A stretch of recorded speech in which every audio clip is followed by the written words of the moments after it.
and welcome back to the Tabletop discussion. We have Alex and Sam back at it again. Oh, who's going to stop us? Nobody. This time. So today, we are going to be talking about character development and also the stuff that happened in episode 20. 20 episodes, technically 21 if you also count the bonus episode or episodes. But yes, it's been 20 episodes. It's been 22 sessions, at least, if not 21 sessions. We're done it. Oh yeah, because we've got the mini episodes as well. Yeah. Yeah. We've at least done one mini episode, but we might have done another. I cannot remember. But yeah, it's been an interesting one. Now, Sam, I'm assuming that you didn't tell Alex anything about this episode. About this episode? Yeah, about like the stuff that I talked to you about. Did you talk to me about? Okay, good. Right, Alex, you have no idea what's going on. Good. No. Nearly I. Good. Okay. Well, obviously, we're talking about character development, and you know, the first person that we usually think of when we talk about character development, especially with the PCs, the player characters, in this campaign, the Crucible of Avarice, we usually think about two characters more than any of the others. We usually think, well, Adrian first of all, and then we then think of Felix.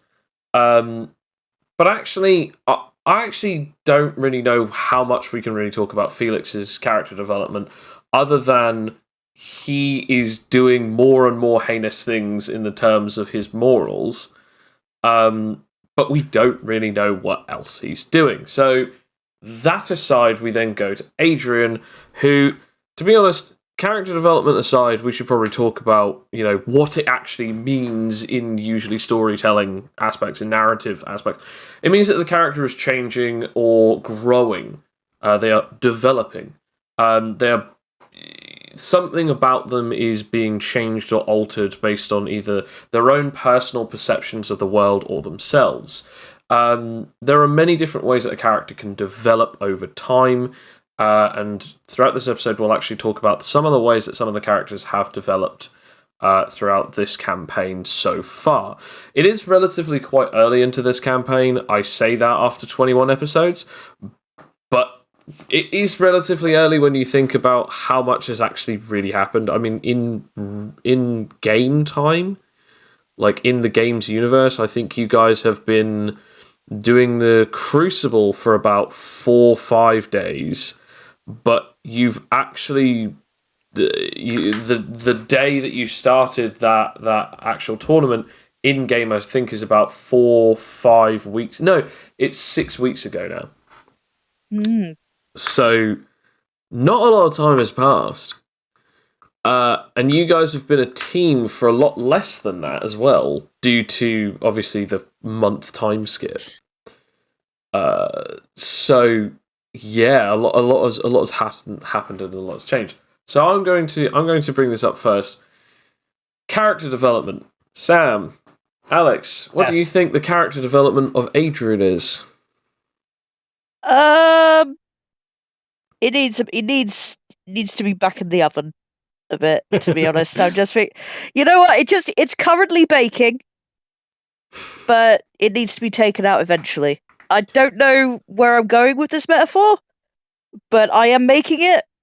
I'm committing to it. What you're saying is that, you know, soon, in about 15 minutes after it goes ding, it'll be perfect.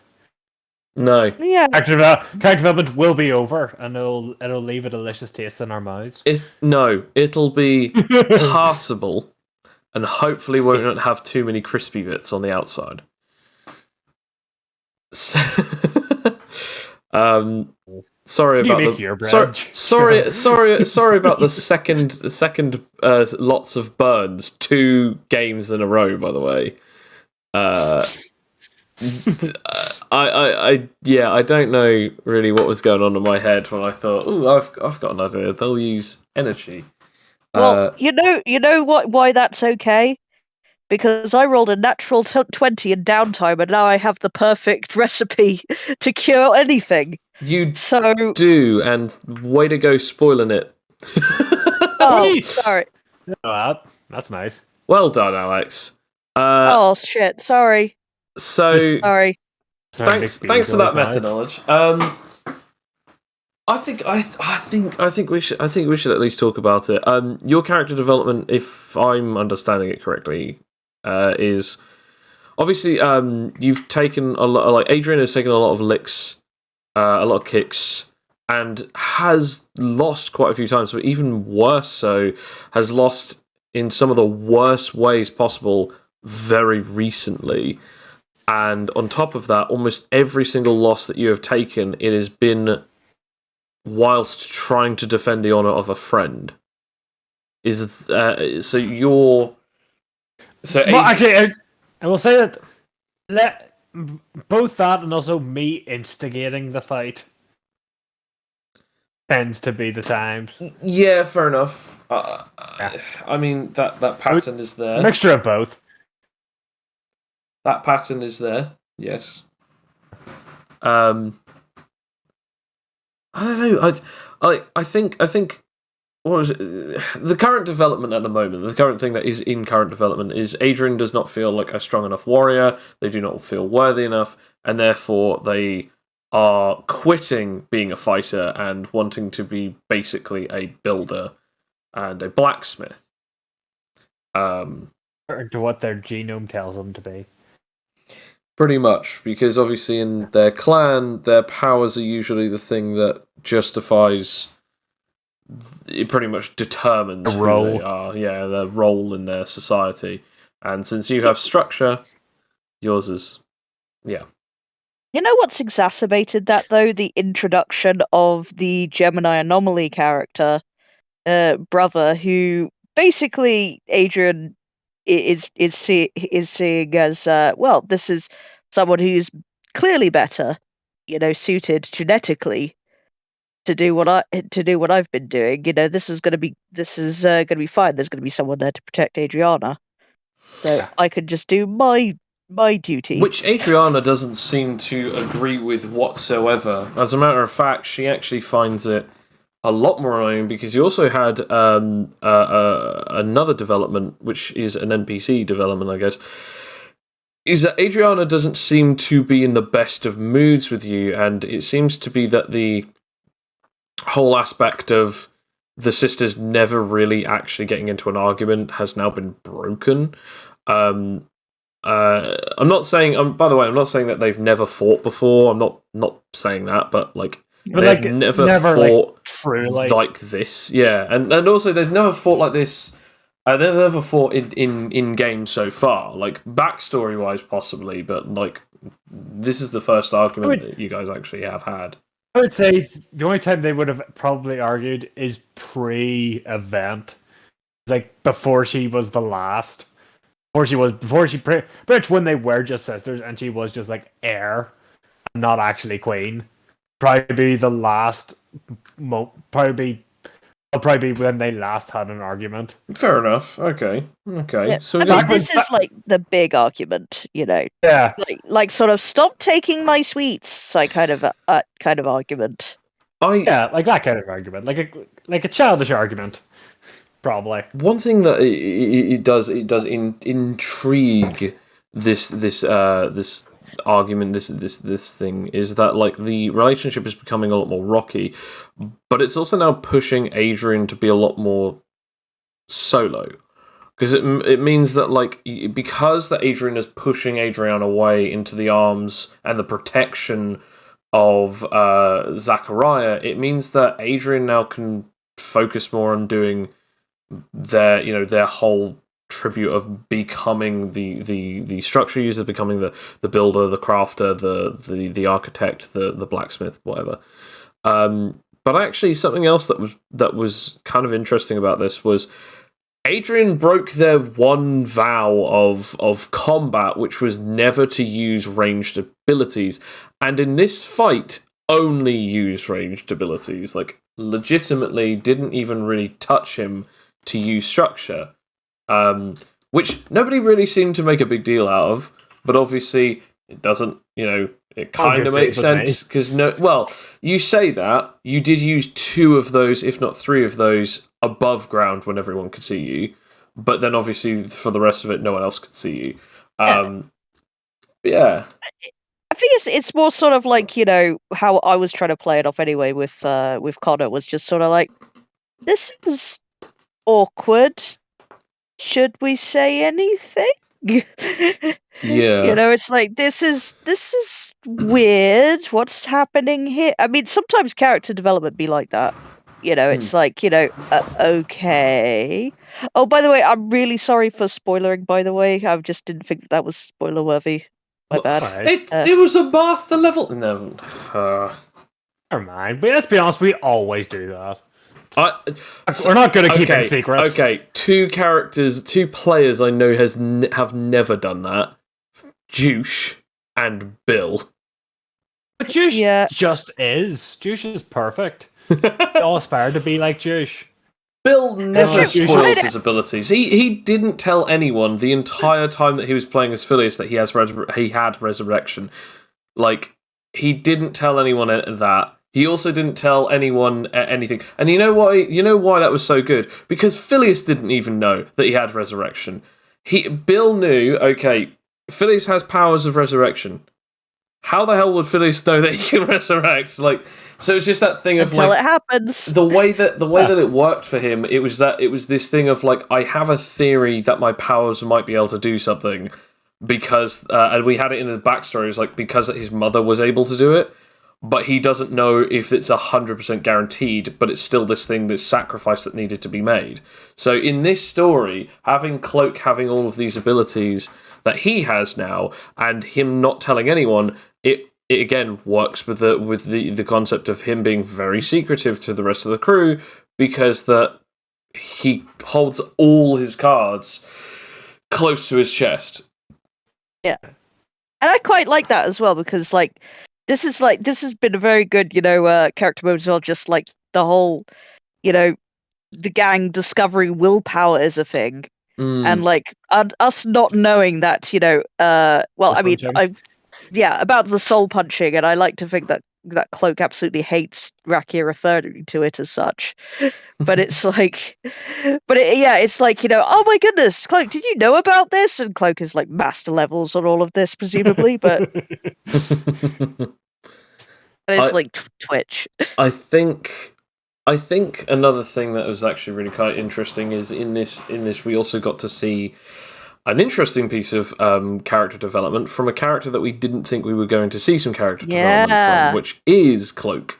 Now, the funny thing is that the biggest thing that we just found out recently is he's actually the grandson of he's the grandson of the victim that was killed by Talos, Bill's previous character in the villain campaign during the museum heist. Now, for those of you who didn't see it or still haven't seen it, I recommend watching the villain campaign. It is a really good little snippet of stuff that they got up to. During that, there was a character that Bill played as who was called Talos, who was a gravity-based manipulating character. It was basically an extreme version of telekinesis.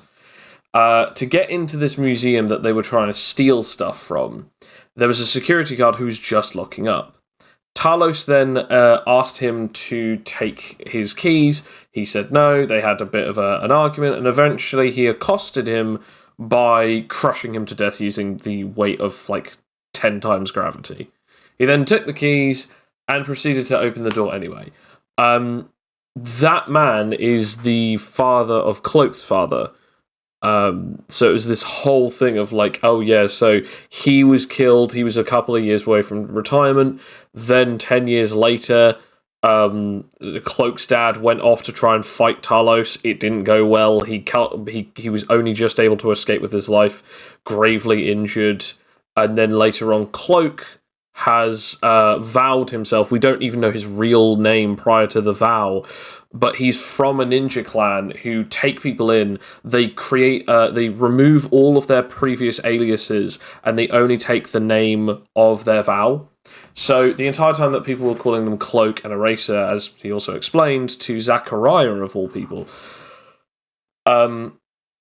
it's just aliases that people have given me because they didn't know what to call me. They just assumed new names and identities for me. He then said, however, the name that I am going by is Talos because that it is a vow that I've made to myself. That I will take this vow of vengeance and I will get revenge for my grandfather, and I will avenge the hardships that he has put on my family for the last 20 years. So having that moment and him sharing it with Zachariah, and even saying, like, Zachariah, you and I are very similar in a lot of ways. It was so amazing that I want to point out again, if we're talking about in-game time, Zachariah has been with the crew for about 4 hours at best. Yeah. And he is trusting him implicitly. And I made a little bit of a joke with Kane the other day, saying, like, it's funny that he trusts Zachariah, who ironically Sam doesn't trust. I didn't say that. Like, Adrian trusts him. But the other reason as to why I find it funny is because Zachariah seems to be sensible, whereas almost every time that Cloak made plans, Adrian would always be the voice of, like, complete chaotic, disloyal, not disloyalty. Sorry, Disloyal. No, disloyalty. No, completely, like, illogical.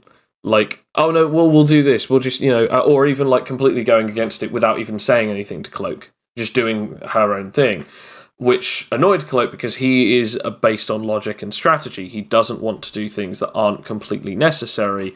And the same thing as to why that he at one point said to Rakia, you've got to stop doing these things. And at one point he kind of bribed Rakia by saying, like, I'll give you these points if you swear that you won't do this, that, and the other.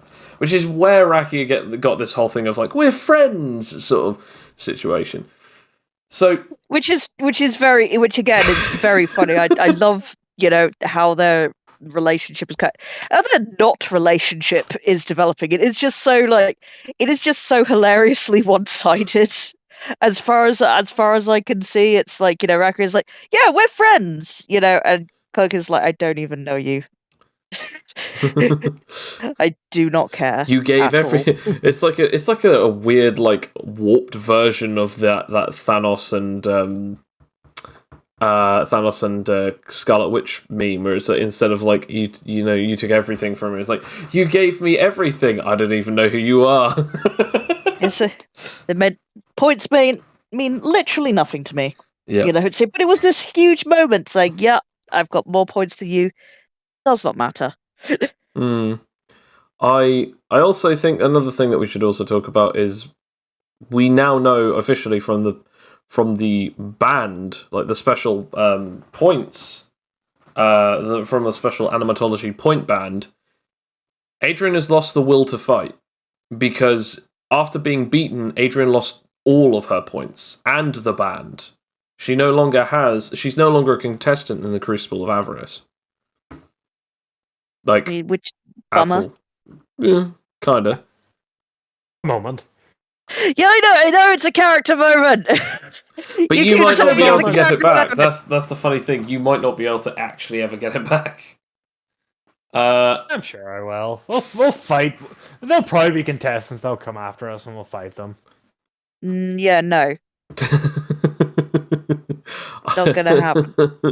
Most of the contestants by this point, if you fight any contestants by this point, I think, unless if you're seeking ones out with red bands, the ones that are going to come after you are probably going to have blue minimum.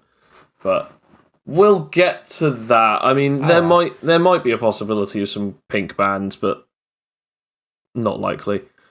We should also considering we're still red bands and we're like because you guys don't fight anyone. Like there are people that genuinely go out and seek fights, and you're like, well, we should kind of take it easy. We shouldn't have to fight if we don't want to.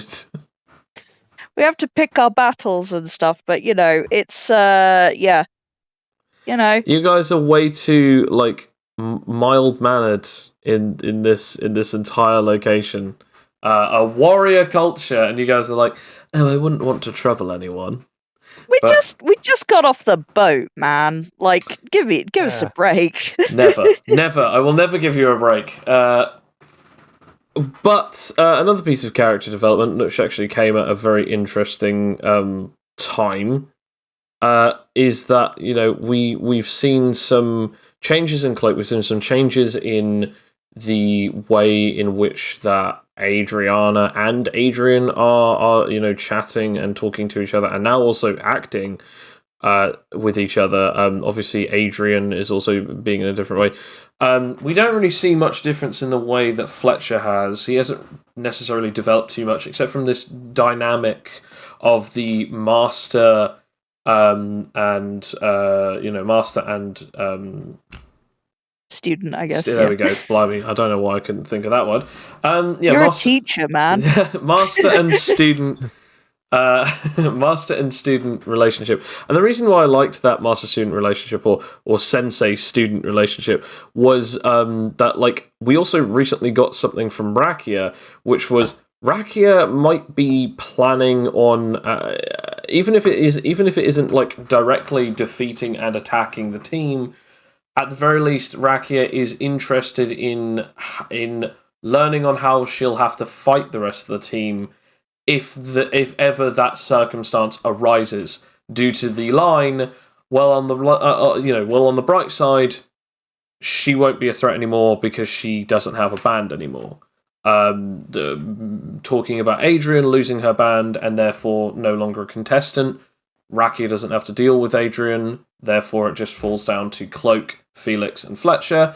And not even Cloak, though, because she had that, conversation with Cloak. Is Cloak said, "Oh, I'm just interested in getting stronger, not winning the thing," and Rakia goes, "Oh, good, I wouldn't have to fight you." So she doesn't even consider Cloak to be a threat anymore. Which then creates the issue of, obviously, she probably, unless if he turned against her, probably wouldn't fight Fletcher, which then leaves poor Felix undefended. So, yeah, Rakia is calculating a lot of things, and this is where I come to the ambush part of this episode. Alex. What? I don't know if you're aware of this, but the character that has actually had the most behavioural development is Rakia. This thing you're talking about. Yes, yeah. So, all the way back in episode 3, you were struggling with the voice of Rakia because you were doing the whole whispery sort of thing. And I said, what would be really funny is over time, as your intelligence gets increased, that your character starts talking in a different manner, becomes more intelligent, and as she becomes more intelligent, she then learns some things, and she then speaks in a different way. Now, you definitely ran with this in a certain way, albeit subconsciously, I'm assuming. Yeah. Yeah, well, it's basically just, the voices that I could do, just settling into the voice, because I've tried to get it, a certain way. And you are right, you see, I couldn't maintain the voice that I started with, so I just gradually let go of it and settled into a different voice. But even more brilliantly is the last episode we just had. Rakia goes from this we should, what are you doing? What do we should? To suddenly, well, at least we don't have to worry about Adrian anymore. It suddenly became this, oh shit, Rakia is actually becoming more of a mastermind in a lot of ways. She's gone from this swamp creature that has almost zero intellect and 100% instinct, to now a perfect combination between instinct and intellect. And it's only going to get better from here. And it's just that thing of she's becoming more aware of not only her surroundings but the social situations. She's becoming more aware of the mechanics and the dynamics of the group. I would say obviously the social cues is probably her Achilles heel at the moment. But other than that, she's become a lot more aware of all of the finer details of what has been going on mechanically around her. to the point of which that she has even started being able to understand certain points when she does need to get involved and when she doesn't need to get involved. And that is the most important part, that she's gone from this, oh, sick'em girl attitude where like she was the attack dog, to suddenly she's actually now like not only a core member of the team in a lot of ways of holding it together, but is also kind of a lot of the time the voice of sensible stuff and the voice of reason when Cloak is not involved. Which this is why I wanted to bring this episode up. This is one of the reasons why I wanted to talk about this episode, because Rakia has had the most amount of gradual development, like consistently. Because if you look at episode 1, and I genuinely did at one point very recently, I looked at episode 1 and all of the scenes that you had, and then episode 3 and 4, and it was just like night and day compared to now, the way that Rakia acts and the way that Rakia is working and stuff like that. So it turned out really, really okay. I mean, I'm happy with it, and the weird thing is that, you know, pretty much. I mean, like I said, I keep a lot of my character stuff, you know, close to my chest and stuff that I want it to be like a surprise. But well, apart from, you know, skills that I've learned and stuff, as you know, but it's like for a lot of, yeah, okay, fine, yes, I am like a leaky sieve, all right, I admit it, you know, because Garaki is so cool and I want to show the world, I want to put it up on the refrigerator. But I do think that a lot of Rakia's development, I didn't plan. That's the thing. It was mostly kind of improvised. Like, even that, it's just sort of, maybe it was subconscious, but or maybe just adapting to the hand that Rakia was dealt. I mean, I never thought that I would have like a student master relationship with Fletcher, of all people, let alone like romantic tension with Fletcher. Now, the ironic situation with this is that, like, I don't think that Rakia is aware of it. I might be wrong, but Rakia is not aware of the romantic subtext. Absolutely not. I mean, that's another funny thing as well, because it's like the whole emotional cues. Like, it's like there's, you know, as far as she's concerned, they're just, you know, it is the master student relationship, you know, and she is the teacher and she takes that job very seriously, and she's also very good friends with Fletcher. But it's like, that's why there's so many innuendos, because she genuinely doesn't see it like that, you know. And, you know, probably the saddest part is that she probably would if Fletcher said anything, but I think Fletcher wouldn't say anything either, because he's just as aware. Yeah, I think he's just as unaware as well. Like, I feel like they are both seeing it as master student, teacher, you know, and, you know, trainee and stuff like that, and that's it. Like, that's as far as it goes. Like, I am the martial artist, you will become the martial artist, here we go, and that's it. It is quite fascinating though, because that I genuinely don't think that character development from Rakia would have come if it weren't from that aspect of becoming a teacher, because I think a lot of the planning and ploying that you've been doing recently has been in the front of one very particular audience member, which is another player. And let's be honest, Fletcher has that loyalty to you now. So I genuinely think if it weren't for the student-master relationship, you wouldn't be able to say that stuff, you wouldn't be able to do that stuff. And so therefore, like, again, unknowingly, over time, the character has evolved in such a way that each and every episode, the character development is constantly on this train of always evolving, ever going on, becoming more of a team player, whilst also becoming more of a schemer. She's evolving and adapting in every single which way, playing all sides, whilst also looking out for numero uno. I mean, that is another thing as well that you have to consider as well. It's like, would she turn on Fletcher if it came to it? And that's like, I'm just gonna leave that percolating. Like, what we know about her already, would she actually just discard the friendship and the student and the teachership if it meant, you know, looking out for herself? I don't think Absolutely. I don't think I'll answer it myself. Nah. Sam, you can if You you want. audience. You can go. The only evidence that I will show for one thing or another is we still don't know how these relationships end yet because of the whole Cloak scenario. Because Cloak has created this one-way friendship, and Rakia doesn't seem to be too aware of it yet. Like, aware that it's a one-way street. Now, obviously, we know that in Cloak's own way, he does the things he does. But still, we haven't seen any kind of dynamic end to this relationship, so we still don't know if, again, Rakia would turn on Cloak. So we also don't know if that is a possibility for Fletcher. So I'm just going to say, I don't know yet. I'm not going to have any definitives, but I don't know about... What about you, Sam? When I said yes immediately. Yeah, no. I thought I'd say that. No offense. No offense, but... You know, Rakia, all Rakia needs to do is fail a willpower check. Then True. that is... That's all Rakia needs to have. XP for that. All Rakia needs is a good enough reason to betray him. I think she would betray him. I will say... like, with a good enough reason, I mean. Not for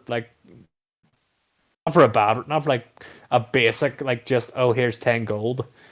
1,000 gold! Maybe. I will say this, the ability that you have for Rakia as well, the willpower thing, I am going to be a little bit stricter on that, only because when you can use it. Because I feel like some moments do call specifically and explicitly for willpower. And others, because the way that I'm thinking about it, this is how it was explained to me by another player. Was the thing is, yes, logically, I see I see why I shouldn't do this, but I rolled willpower, and I don't care. So, in certain circumstances, I feel like I would maybe negate that roll, or even having it that you know full and well what the problems are, but you still have to roll willpower. Or yes, you can roll willpower, and yes, you can roll intelligence as well. But ultimately, the only one that really decides this is going to be the willpower roll. Now, yes, in still certain circumstances where if I ask you to roll willpower, you are still going to be allowed to roll intelligence instead using that ability. But in certain circumstances, I may say, you can, but you'll also still have to roll willpower because this is a very willpower-y sort of thing. This is a really, like, you can understand how it works logically. You can even try and get yourself out of this using logic, but ultimately it's the willpower that is going to be the end deciding factor. So I don't care. You killed my parents. You know, yeah, like friendship isn't logical. Winning is. Well, okay. Say for instance, you know how bad. Say for instance, like if you enjoy partaking in alcohol or even junk food, you know it's not good for you, but yet you still do it. Like you would still drink it if you enjoyed it, or junk food. You know it's not good for you, but yet you'll still eat it. And everyone has something that they enjoy that they know is not good for them. And yet, despite how many times they'll go through it logically, they'll go, okay, well, this could do this to me, this could be bad in this many ways, and financially, or in my relationships, or in this, or in that, or through this, or through that, or in this way, and that way, and every other way. And they'll still go, okay, I understand, but I'm still going to do it. So I will be very pick and choosy about those situations. Yeah. It might mostly be to do with your vices. So if you have a vice moment, I might nullify that ability, or at the very least state that it is purely down to the willpower roll at this point. I think it could be like, because how it's been used thus far, it's basically calculating probabilities of stuff. It's like, with the willpower, like with gambling, it's just sort of like, how it went with that gambling scene was that it's like, that he's offering me a big thing, but it's like, but I already lost a couple times and it's probably not. So yeah, even though I won't to. But if someone is like taunting me, for example, and playing on my, emotions, not in terms of like possibility, but just like goading me and stuff, where I'm not calculated, where it's not intellectual in that sense. I'm like, I'm gonna walk right into this trap, so help me. I feel Because like I'm so mad. I feel like that one normally wouldn't anyway, considering that like that could be based on willpower, which again is really dependent on if I state you can roll willpower or nerve, and at that point it's like, okay, since I can use this ability now, I can use logic in the stead of the willpower thing. Yes, I know that these are some bad words, but I can suddenly think very quickly, ooh, he's just trying to do this and blah blah blah, and therefore it doesn't affect me, and I know what he's trying to do, and it's not working. But in another situation, if I said you have to roll nerve because this is a direct, straight up taunt that is only affecting how annoyed this is going to make you, then probably you wouldn't be able to roll for it. But even so, that's not really a big change. The only reason that I bring this up is because that I didn't want it being like a situation where there's a really cool character moment that could come from it, or even like there's a straight up thing where it's like this is like heavy into your vice, and you're just like, logically, I'm not going to do that, and it's like, but the thing. So obviously having it was like if it's based on your vice, then also on how funny it will be. Yeah, you have my permission for how funny it will be. It's the rule of cool has to apply at some point. It's like I know. I could die instantly by touching this giant animite gem. But it is shiny. Would my ragdollification be so damn hilarious that everyone cries with laughter? I'm gonna find out. Touch the shiny. Look at the shiny. We're gonna go on adventures, my little pink friend. And I'm dead. Hey, high five! Yeah. The other particular thing that I actually find amazingly fascinating is that every time that we have tried to do some character development situations, it almost always starts off with a big negative moment. For instance, with Adrian.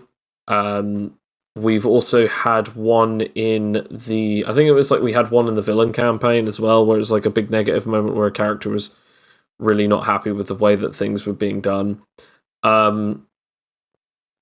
We also had a few others in a few other campaigns that we haven't streamed, where characters have been like super bummed at. Sam, I've started to realise that they're actually your characters that are sounding to. It's all every single time it's Sam. Oh my gosh! Like, oh yeah, Presto, Dago. What? Oh, the Veil. Me again? The Veil. Well, I don't know. Veil never really got a chance to have a character development. It wasn't really. He didn't really have a sulk moment either. He didn't do something because that he was like, I don't want to do. Actually, no, wait. The entire museum was because that he wanted to do something that wasn't directed by the horsemen, the bosses, because he didn't want to be bossed around, even though that he was only getting villain recognition because of them. So it's that thing of like, all right, well, screw you guys, we're going to go off and do this museum thing. And then he never made it out of that museum thing. So yeah, thanks to Talos. No, thanks to yourself. Yeah, kind of. Everyone agrees that it's your fault. Also, let's just say, also thanks to Talos, considering the plan was going smoothly until he decided, you know what will work for this tactical stealth operation? A giant black hole. Okay. Nothingness. Okay, that gravity vacuum thing was probably not the best option, but you disappearing in a black hole made up of your own portal was entirely your own fault. And we'll agree to disagree. no, everyone agrees against you, Sam. That's the problem. You. The only thing that I do agree with you on this is that you and your character didn't know that it did a damage type that you couldn't resist. And when everyone was giving you crap for it, I backed you up because I said, in what universe would Vale or Sam had known that without it being meta knowledge? I mean, yeah, okay, that is fairness because, we there was no logical way of any of our characters really knowing, including Talos, because Talos is just like a baby. You know, he's like a baby man, and he's just doing whatever. And he's thinking, "Did I do a good?" The darkness man, go bye. Yeah, it's so. Yeah, we didn't know, but it's still. You know how you know that it is a campaign with Sam when most of the time we're just going, well, at least me or Bill is going meta, like, no, Sam, no. I just like, and I remember we said that. I think we go back to those streams, and every single time it's like, no, Sam, Sam, no. What are you doing? Or even my favourite two ones is Bill telling Sam off because that Sam was complaining about the rolls, and Bill was telling him, actually, Sam, you were getting better rolls than he is. And then you just going, fine, die then. I hope you die. Yeah, okay. I feel I do feel bad for saying that. No, I do not feel bad.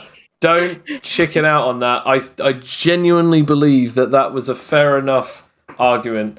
In the moment, I felt it and it felt true. But that was probably not nice.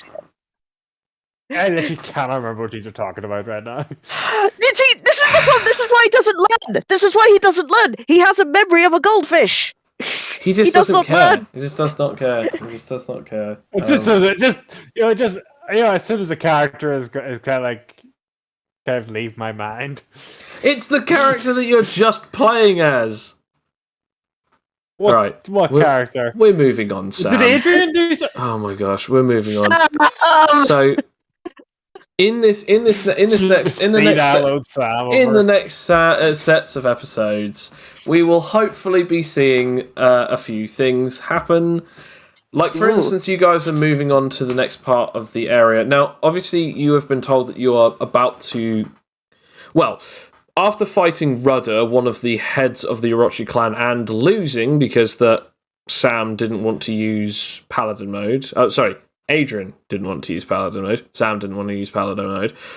Due to stubbornness, the character was defeated, and he was not satisfied with the victory. So he basically stated that none of you passed the character test, and you all had to get the hell out of the property, or hell away from the property. Upon doing so, a small message was passed on to Cloak, which no one heard but Cloak. Cloak then stated, "We're going to the southern region via one of the borders." And off they went.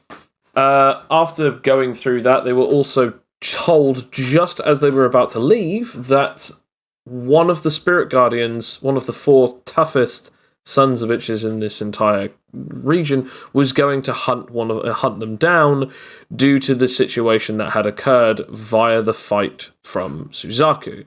They were told that they could either attempt to try and fight Suzaku again, run away, or hope and pray that they didn't get to be attacked by one particular one known as Kozuki Seryu. Either way, no one took the heed of all the warnings and just continued on off to, the border. You guys are about 16 hours away from it. You've had about an 8-hour rest or about 9-10 hours sleep or so. And you're going to be well rested as you wake up in the next morning. It is going to take 14 hours, and I've already figured out the exact amount, the summation of distance that you'll need to cover, which is about 75 kilometers. I based it off of the rough average speed because I said, based on the average move speed of everyone. I then multiplied that by a certain calculation to get the amount of meters distance that it would be based on 16 hours of straight continuous walking, which came up to 74 kilometers. This being said,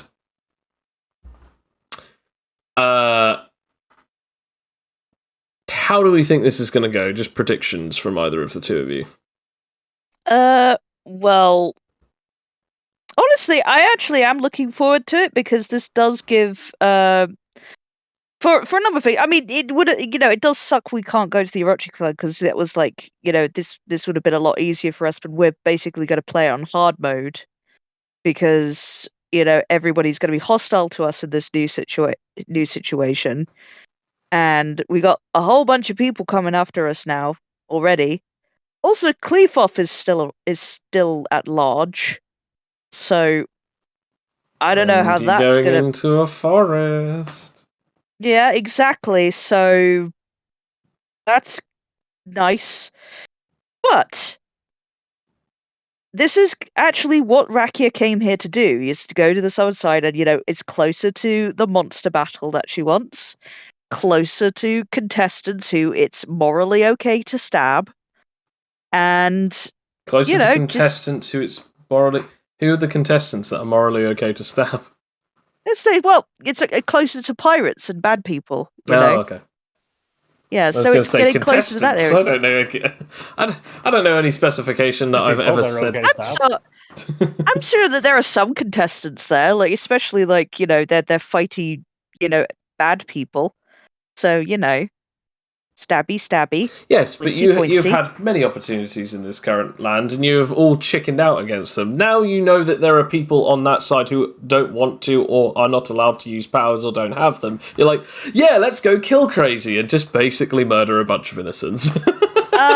Excuse me. There's pirates there. There's pirates. I guarantee I know what. I guarantee I know what's going to happen. You guys are going to go there, see the pirates, and just be like, and now we're going to avoid them because we don't want to get in trouble and we don't want to fight people with powers. No. Shut up. No, actually, Calling I do you all actually out want. here. Nah. No, to be honest with you, this this isn't ideal, but it is going to the place where we came here for in the first place, which I thought I was going to be like, well, maybe we don't have to, fight this monster if it's, we're going on this side. But it's like, oh no, this side is dead to us now. We can just go over here now, and we get to see Cloak's backstory family. I don't think you do. I don't know if he'll actually send you to his actual. Oh, you mean his? You mean the ninja clan? Yeah, it's a ninja clan. Like, I'm pretty sure he's not going to show us his family. Yeah, but, I was going to say it would be. But we'll see his ninja clan, and I'm interested in that, to be honest. The Shugi. Yes, Tunga Shungi was the name that was specifically stated to him, and that he is about to start what is an advancement on the on one of the borders, on the further border. So yeah, that's going to be an interesting thing that happens if you guys get there. If you get there, because remember, a lot of possibilities that could happen in that forest. I am kind of hoping that we see Kleefoff again, though, because I think that he needs a stabbing. He needs a good old. I'll just say this: like, I'm not going to tell you whether or not I have or haven't got anything planned for him, but I have not got the best faith in you guys to be able to fight him if he is in his home field advantage. Considering one of you isn't with them at the moment, considering we don't know if Felix is going to have an entire split from party segment. Another one of you, who, let's be honest, is the strongest of you, has just downright refused to use their abilities for fighting. And another one of you is the navigator of this entire thing and possibly doesn't really have too much time to worry about combat. Even if Cloak does decide to fight alongside you guys to help defeat Kleefoff, you still have the issue of Adrian not wanting to fight. Kind of a bummer. Yep. But you know what? I've got a good feeling about this. You're not gonna pee on my parade. Well, I'd hope not. After all, that's what the sessions are for. Mm. Yeah. Mm. Ugh. I mean, actually, talking of character development, by the way, back to the character thing of going there. Fletcher, Connor, who plays Fletcher, surprised me a lot in that exchange. Because because I was expecting it sort of like, they can't think to like Fletcher to react against this, and then but Fletcher was like, really say, yeah, clean sweep from here, huh? I was like, oh, okay. I guess we are in agreement then. It's like, yeah, much about as devious as Rakia is. It's like, yeah, they are a pair. I don't know. I was surprised as well, to be fair, with Connor, due to its sudden new reveal of weirdness of like, yeah, I'm on board with pretty much what's going on here, and no arguments whatsoever. I mean, granted, he has got it bad for Rakia, but still, it's like, yeah, he's it's gonna like, yeah, climb that tree. He's gonna, yeah, I'm a side with the booty. I'm not sorry. He doesn't. He won't need his phasing powers to tear through that. Oh no! Okay, now you made it. Now you made it dirty. Now you made it horrible. I'm gonna get all the way up in that. Okay, right. I'm gonna stop now. Stop. Yeah, I give you the award for worst. I've got another one, but it's not. I'm not gonna do it. I'm not gonna say it. No, I'll say it, but I won't say it on stream. So I won't say it on the episode. Yeah, don't. It has something. It has no. Anyway, so there's a lot of things that have gone on throughout this campaign. We'll probably do another episode like this about character development another time as well, because let's be honest, your characters have developed over the last 21 episodes. There is plenty more episodes for them to develop, and even if not on this campaign, you guys will do other campaigns which will have more character development. So,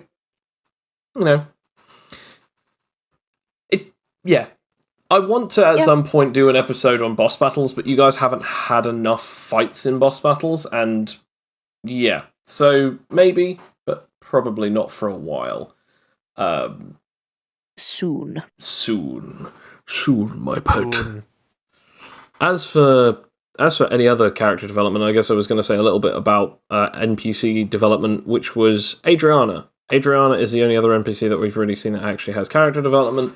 But I will say the way that she's developed is quite interesting, going from like a prissy princess like character to suddenly, being able to hold her own and even actually having a genuine set of opinions and a strong head on her shoulders as well.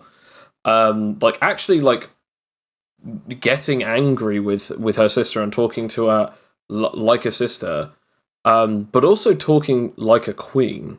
Because prior to this, she didn't really talk to Adrian in the same way as a queen would. She breaks in and out of it a lot, even if she ever does go into that role. But in that moment, she spoke to her as both a sister who is angry with her own sister, but also she spoke to her in a way of, you have chosen dishonorment. So might we see Adriana changing into more of a queenly presence? Maybe. Zachariah, obviously, we haven't really spent enough time with him, and I'm not gonna lie. I want his character to be explored rather than developed, because we don't really know anything about him yet. Any other NPCs that you guys know of don't really stick around long enough for you guys to get to develop the characteristics, other than maybe Tendra, Azazel, and what's his name? Dias Miyamoto.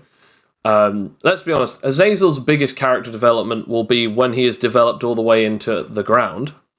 And Dias Miyamoto's final character development will either be him killing Adrian or Adrian killing him. That's about it. Or knocking him into the ground and like letting him live. But just leaving him there Good. without any food. The slow death. I actually have to. That's the mercy I give. I actually have to wonder. I wonder exactly what and how would the. Because no, important, Joe, you know me. I don't. If I can, I will go for the mercy, the mercy thing of not killing people. I don't know. Yeah, No, you no, do I'm that. not, no, I'm not talking about that. I was just thinking about something which was because obviously we don't know if this not warrior thing is permanent or not. But I will say one thing, which is if you meet Dias in this point, will he give up on caring? Because obviously the reason why he's so obsessed with Adrian at the moment, Dias is obsessed with Adrian because of the fight that they have. They've had 2 fights, and he's interested in seeing Adrian get stronger. He might genuinely just like see the way that you've like given up and just be like, well, that's pathetic. Well, I guess I have to find a new rival now that I hope to look forward to gaining strength and power. I think it'd probably be like I'm blanking on the anime, but I do remember it was a moment like this where I don't think it was so much the villain, but it was a rival of the character who absolutely despised him. The character also went into a funk. I think more or less he kind of brought him out of the funk, like his like funk, not simply because he hated him, but he also hated seeing him like that. Yeah, but Joe's in charge of this character, though. Yeah, so probably not. So what I'm saying is that What are you trying to say, Alex? you're probably gonna get. I'm just saying, you're probably gonna slice Adrian in half. I'm just saying that's Okay. more in character with Joe. What I'm trying to get true. is I built a character that was specifically designed to try and get Adrian out of the funk before it became too much of a long thing. And Sam pretty much broke every possible character function that Adrian had just to be stubborn and go, no, I'm not doing this. I'm not breaking out of my thing. So I have tried with many, many different ways. And if that doesn't want to be done by the players, that's not up to me to decide. Honestly, I do think, though, it was a little bit too soon. I think that, in Adrian's funk, which is why, Rakia was, like, taking offense to, dismissing all of us, for Adrian's things. It's like, Adrian's just kind of got out of, Spirit Hospital. Cut them a break. They don't need no character test right now because they're going through some things. So it's like maybe if you'd waited a day or something and then did the fight. Let them have the moment with Adriana first, and let them have the wee brood moment. Pretty much, as let them have the one with her. Well.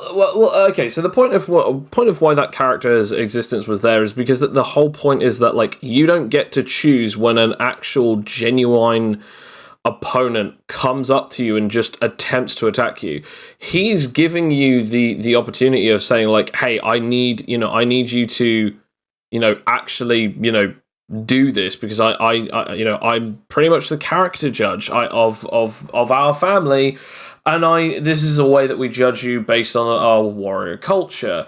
And your character going no, and Adrian do this infuriates him, especially because that he's seen pretty much helped raise over the last year and a half Zachariah, who had nowhere else to go and believed that his entire family was dead, and he was pretty much just like ruined for the year prior to that. Comes to the land of the sunken moon, ends up being found. They give him a home, give him like pretty much an entire family, and he refuses to be indoctrinated into their ways due to the fact that their ways also require the user to the person in question to remove their last name and their history. And Zachariah, being a proud Crawford member, did not want to do this. He then sees this and is like, I want to know what it is to be a Crawford outside of Zachariah. and you're supposed to be the strongest out of them. So let's do this. I don't really feel like it. Warriors don't get a choice as to whether or not they do or don't feel like it. And because that Adrian, was in this funk, this made him angrier and angrier, because he's like, either you are genuinely okay with being killed by me, or you are so arrogant to believe that I won't kill you just because that you're not fighting at your maximum capacity. And obviously, because he said not to the death. No, but which none of them seem to accept. All of them seem to think to the death. Which, by the way, he did actually he did actually say that it wasn't going to be to the death, and then he did hit Adrian, and he didn't kill you, and that hit wouldn't have killed you anyway. He then stated that he was done and that was it. But I still want to point out that the comment made, I tried to come up with situations where you will have many possibilities, and some really interesting character moments. If your characters are being stubborn, I can't really do anything about that. And when I mean your characters, I obviously mean you specifically. If you don't want this particular thing that I've created the perfect environment for, because that it is not your ideological perfect environment, then that's not down to me. So the comment of oh well, it's a thing that I do. Dias would only do this or that and the other. To be entirely fair and 100% honest, I have built situations where the characters have possible chances of in and out of situations, and they are never taken. So I give you the world, and you only want the sandbox. That's it. That's not my fault. I will say, I have seen one thing in this situation of development. I've already said this to you, Sam. Over the last few episodes, it's sort of been Adrian mini arc. We've now sort of ended that with the most recent episode, because now we're going to be focusing more on Cloak and potentially either Raki or Felix. However, if players decide to do stuff that completely takes the spotlight, I am 100% okay with that. I am not going to be pushing my things if people will say, I would like to do this moment, or I'm going to now suddenly do this. And then I'm like, awesome, I'm just going to narrate the stuff that is happening around you. And here we go. And that's fine. So if Felix just airdropping in to kill us all. Because with this party is split a bit as well. I would like a bit more from Felix. I think a little bit more focus on Felix and the odd, third wheel relationship with Tendra. Yes, I will say Tendra is probably one of the weirdest ones in the group right now, because she obviously doesn't really want to be a part of the group dynamic, but the group doesn't want her part of the group dynamic. The only person who really wants her around is Felix, because that he's like, hey, so gotta keep up that 10 relationship, eh? Yeah. So, watch any good movies lately? Like this really awkward thing of he's just along for the ride, or she's along for his. Like, it's just such a dad. He's like the stepdad relationship. It's like, hey, you can, we can have fun. And it's like, the thing is that we still don't know the full extent of, what, their relationship between him and the Ten family is, like what exactly the deal was. We have a vague idea, but there are things that Felix still isn't telling anybody. Mm. And that is a concern, for everyone. That is like, Felix is kind of like the whole. Felix is the whole reason the whole gang came back together in the first place. We all rushed to his defense, and now he's being like less. It's sort of like a weirdly sort of like losing faith in your dad scenario. He's like the dad of the group, and he's like, doing all of these things. It's like, no, you're the best of us. Like I actually did, I did mean that when I made Rakia say you were the best of us. Mm. And that was like the real sad thing about that is, sad about saying that it's like you're no longer, you're no longer untainted by this. I actually said this in a call with I think it was either Connor or Kane, which was the comments that everyone made, which was you saying you were the best of us. Yeah. And then Cloak saying you do realize that the trust is completely broken, and then Fletcher going back on what he said, and then just saying, well, not entirely broken, but it is badly damaged. That kind of thing shows off all three of them. That Rakia sees everyone as a shining beam of light, and that for some reason, well, let's be honest, it's not some reason. We know the reason. That Felix was the shiniest of all the beacons of light in the team, because he was a family man, because he did this out of a kind heart, and he did this for a good reason. He did it for a good cause. He is very self-sacrificial. And then you then see Cloak just being like, no, I don't trust you. I barely trust anyone here, but I trust you now even less because they were the enemy. But in his words, the main thing that we really get from it is, I am not a trusting person, and therefore my trust in you has become completely redacted. Any kind of trust that I had is gone, because I need to look out to make sure that either myself or the team is safe. And then Fletcher is like so broken in so many ways that he has to be like, I have to believe that you're doing this for the right reason. Because he's very. That's sort of kind of like the sad thing about Fletcher, the one I've noticed as well, and might be a reflection on the current development, is that Fletcher does seem to be a people pleaser. The people Yes. that because he's lost everything, and that now that he's found like something close to a family unit, something that outside of his nomadic lifestyle, he wants to hold on to it by any means that's necessary. So, what would normally be a situation of like, yeah, the trust is broken. It's like, no, it's not broken. We can put it back together. We can fix this. We can fix this. Which, it is really sad when you think about it. It does. You know what it reminds me of? It reminds me of a much sadder version of Aspen Fix. Oh, no. Which is just any time that someone was injured in a certain way, you being the healer, you were like, oh, well, I'll fix it. And you eventually found someone who had an injury that you just couldn't fix. And that kind of broke you as a person, as well as the character broke. It's just like, no, but I can fix anything, not this. But I fix. It's an Aspen Fix! But it just became a meme after a while, and it's like, oh, yeah, it is just like, because he knows that he can't really fix, because he doesn't have the powers to fix things. So he's just like, oh, well, I'll try.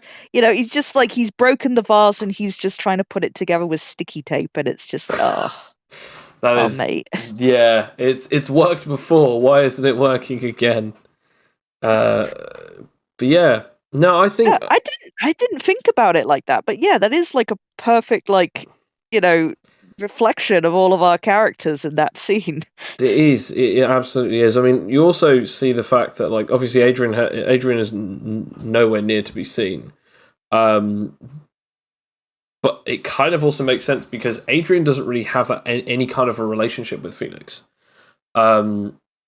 Because anytime that they've really had any kind of relationship, it's been very, very short term, very small. And it's kind of interesting because Felix is, as you said, Felix is the dad. He comes up with things, he says things, he tries to make people feel better and make situations better.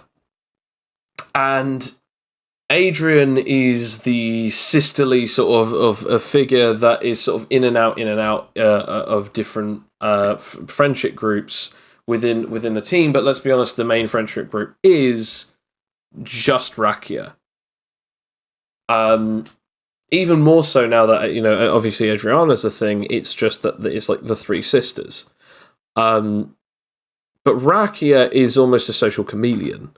Rakia wants to believe that she'll be able to make friends with everyone who is relatively and remotely nice to her. Because she wants to be wanted, but she also wants other people around her to feel wanted by her. I'm afraid that's sadly a good assessment. And I think that's the best final word that we can really have on this episode. So, thank you very much for everyone who is listening. If anyone else would like to hear or watch any of the videos that we do, check out the current videos that we have on #AnimiteTales on YouTube. Like, and of course, subscribe. Thank you very much for listening, and have a wonderful night. Please like me. Nobody else wants to say anything else? Possible future? I don't know. I'll just change their line. I don't know what to say. I'm not good with this. You've got to roll with it. Character development. I don't have character development. Oh dear. How now, brown cow? Chow chow for now.